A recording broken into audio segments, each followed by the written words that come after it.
Hello, this is Ben Ivey, the fulfillment artist, and today we're going to be diving into the challenges and struggles of owning a lifestyle business. So there's a lot of people that I speak to that would love to own their own business, travel the world, and do whatever they like. And today I just wanted to give you a reality check of some of the challenges and struggles that I personally had. Okay, so the first one, and this is something that is a real pain for me, and it's one of the main reasons why I really want to settle down, is not having a base. And let me explain what this means to me. A base being a home, like one place that you can go back to. At the moment, I'm in Los Angeles. On Friday, I'm flying to Shanghai. I'm there for like 4 days. Then I fly back to England for 2 weeks. Then I go to Taiwan, and then I go back here. So I'm constantly traveling. Now, for some of you, you would say that's great, but I've been doing this for years. So for me now, what I would love to have is one place that has all of my stuff, mainly for my energy. I would love to have all my wheatgrass, everything there, all my supplements, everything I need. And the truth is that I've got to a stage where I can pretty much do it in most places. But for example, sometimes when I'm in China, it's more challenging. When I was in Japan to watch the Rugby World Cup, it was a challenge there. So I would love to be able to return to a base and really have a healthy routine to keep me on track, because health is a value that I think is incredibly important to myself.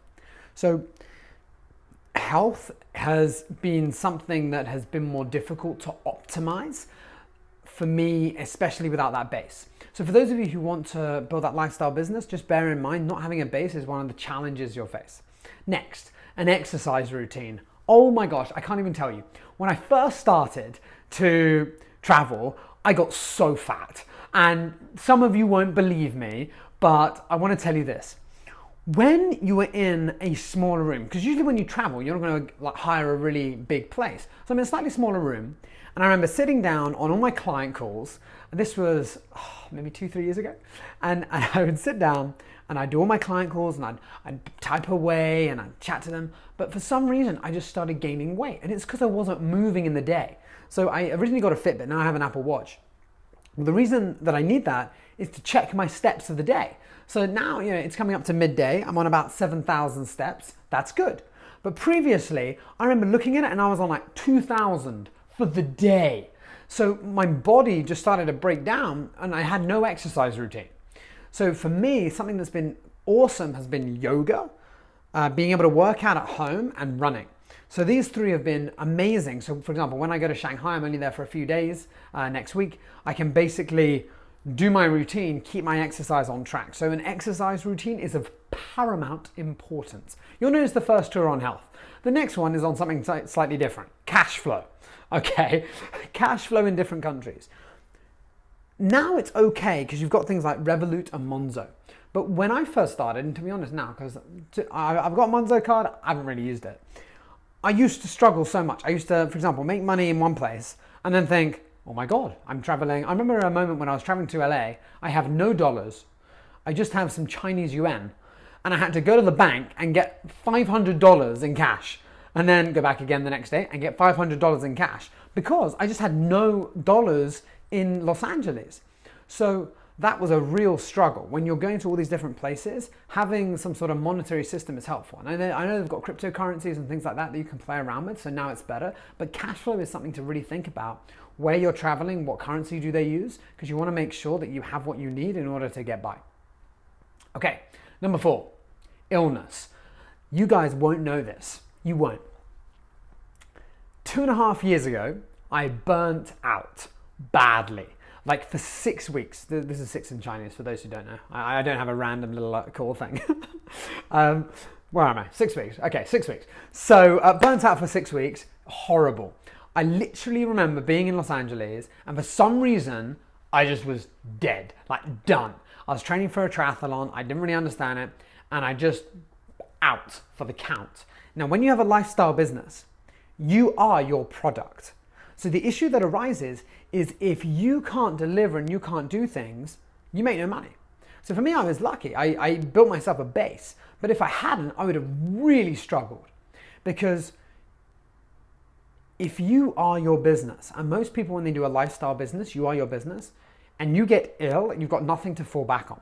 So this is one of the reasons why now I will prep things in advance just in case something happens. I'll prep my content a month in advance. I will prep lots of different things so that even if it were to occur, I've got the systems in place where people can do things for me so I don't become overwhelmed. So you've got to make sure that, number one, you stay on top of everything because you don't want to get ill. Number two is you've got to make sure that you've got those systems in place to allow you to really move that lifestyle business forward. Number 5 is relationships. So for those of you who don't know, I've been doing long distance for about 4 years. I consider myself a master of long distance. I'm pretty good at it. However, it is a challenge, a really big challenge. So it's not for the faint-hearted. If you struggle with your relationships at the moment, thinking long distance, like we do over like 10, like I don't even know, like halfway around the globe. I don't know how many miles that is, maybe 5,000, 10,000, I'm not sure. But it's a long way, I'll tell you that. So long distance has been a struggle for relationships, but also with friendships.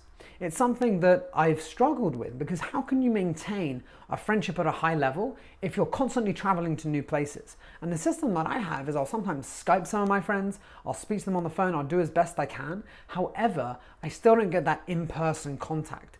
I still don't get to see them and bond with them doing activities. So that is also something that I've struggled with. It's a pro because now I have friends in lots of places around the world, but it's also a con because I can't really have that deep base of friendships that I would love to be able to have consistently with the same people. It's more of dipping in and out. The other challenges and other things that I want to mention are, number 1 is internet. Make sure you've got good internet. Oh my Lord, you think everything's fine, you go to a place, there's no internet. The amount of times I've been on a call and then suddenly it will drop and I'll be like, oh my God, what do I do? And I got myself all stressed out purely because I didn't have fast Wi-Fi. So make sure to have fast Wi-Fi. It's of paramount importance. Also, another random thing is you want to make sure that you have solid meals that you can cook with no matter where you go. So make sure you have a shopping list. Make sure you've got other things that are close by. So when I book an accommodation, I need to know where the gym is. I need to know where the supermarket is. And basically, those are the 2 main things. If I have that, I'm pretty good to go, right? So with that said, I really hope you enjoy this video and can see the challenges of owning a lifestyle business from a different perspective. There are a lot of pros, I'll tell you that now. However, I want you to be aware of the cons so that if you choose to build it, then you can really move yourself forward in a sustainable way. One of the biggest takeaways that I'd love for you to take from this video is number 1, prioritize your health. Number 2 is to create a business that works without you. If you are your business, then you're self-employed. It's something that I struggle with. I still struggle with it now sometimes because I still coach a lot of the clients that I work with. I'm building a system at the moment to be able to give clients to my trainers as well. So it's an ever-growing journey. So with that said, I hope you enjoy the video and I look forward to seeing you in the next one.